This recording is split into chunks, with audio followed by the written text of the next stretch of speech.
Hello, my friends. Today's date is October the 30th, and this is a reading for you if this is your birth date or if this is an anniversary or some kind of sacred date that has happened. Uh, but mostly a birth date, a birthday reading for this year.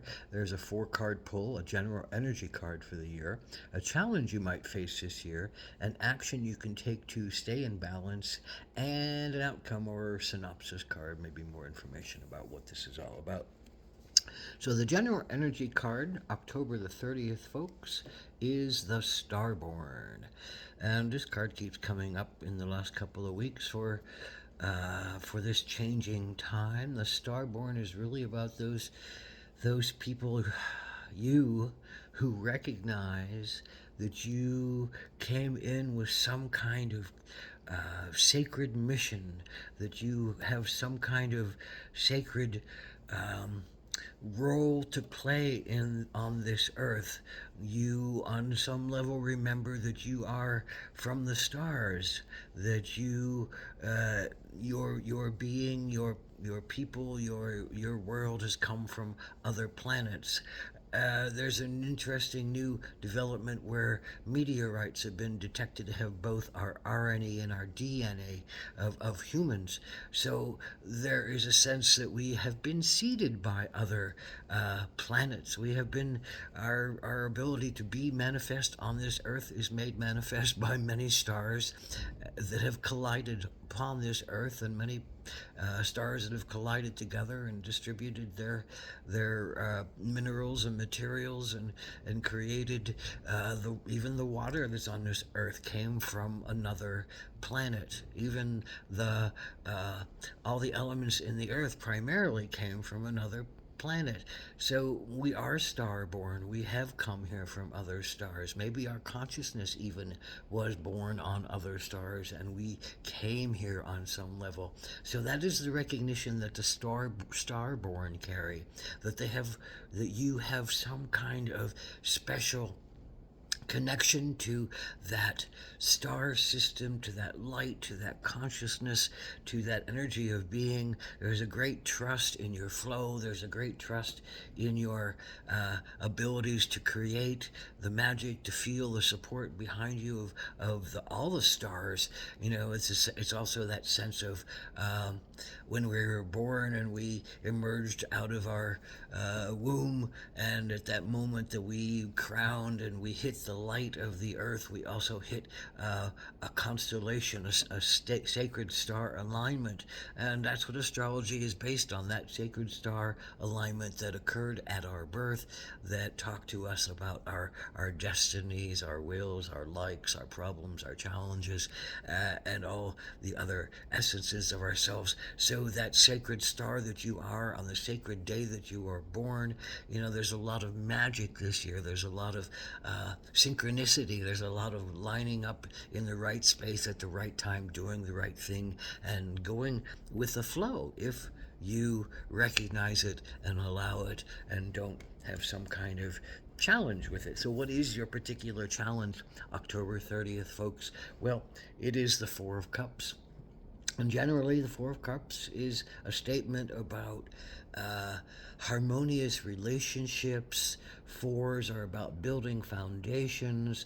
So, on some level, you've created or you've been part of some structuring of a group, a family, a business, even within yourself, where you have come harmoniously together to create something that feels very solid and very correct and very playful and very emotionally healing and very emotionally supportive of the heart, of one's compassion, of one's wants and needs.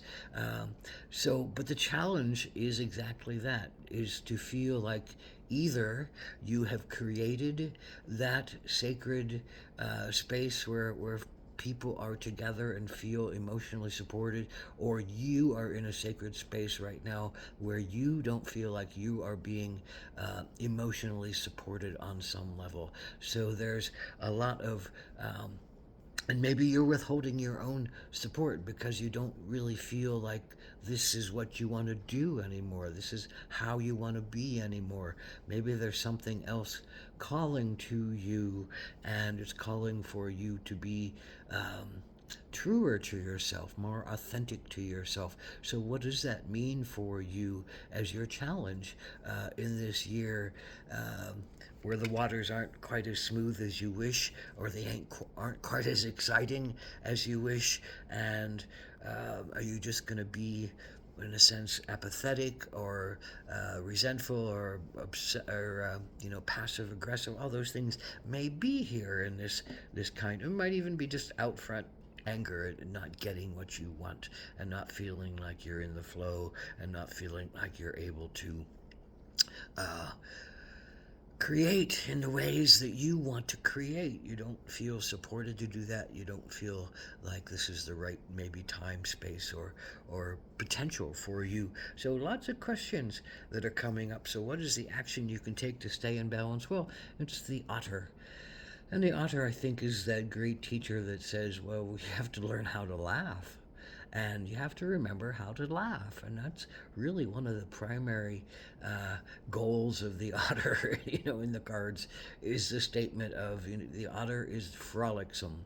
The otter likes to be the coquette of the animal world. They're lusty, they're lovely, they're into their emotions, they're into their waters, period. They're also able to be on land, so they're able to be in their physical body on the physical earth and get things done. So there's that, both those traits of being able to build and take care of a family, as well as be playful and be vulnerable and be have pleasure and remember pleasure. So what is this saying? Well, if you're not finding pleasure in the pursuits of what you are doing because they feel dry and empty, maybe you should listen to that playful sense of yourself and either give yourself back over to some play and some pleasure and some openness of your feelings in this present relationship, or maybe it's time to venture out and find out what's really speaking inside of you, what's really calling you to be attention to yourself, to pay attention to yourself, to listen to what old fears might be blocking you from being, having pleasure, having fun, allowing yourself to be less in your mind and more in your body and more in your wants and more in your joys and more in your passions. So maybe this is a sense of calling for you to remember that you need to laugh as much as you need to cry in order to heal the things that are still stuck inside of us. And to become present to life is to laugh more and to cry more in more situations, because the tears will heal the old wounds and the laughs will also heal the old wounds, and they'll both open you up to new experiences and new openings and new possibilities and new loves and new passions and new senses of authenticity in yourself. And that is ultimately what the final card is, this beautiful card of grounding in oneself, rooting in oneself, touching the memories of the ancestors, touching the flourishing of the tree, touching the sense of giving and receiving up into the universe, out from yourself, from your heart, down from the earth, up and down into the earth. So there's a the heart sits at the center of ourselves, and the heart is really the key to all of this movement of the starborn. The starborn, I think, really, you appreciate your hearts, you love your hearts, and you have to find your way back to those parts of your hearts that feel abandoned, that feel not worthy, that feel left out, that feel like life is abusive, and the victim is always kind of there. So that's what you got to heal, because it's not the truth, and it's only the truth if you call it as your truth, and you can perpetuate that rhythm in yourself. But why would you Why would you always want to see life as negative and hard and challenging? And one of the ways through it is to become the otter. Be more playful, be more loving, be more passionate, play in the water, play on the earth. Just but give yourself over into that giving and receiving of emotions, and giving of and receiving of love, and giving, receiving, and sharing of resources. And on some level, you got to do it somewhere in order for you to heal something.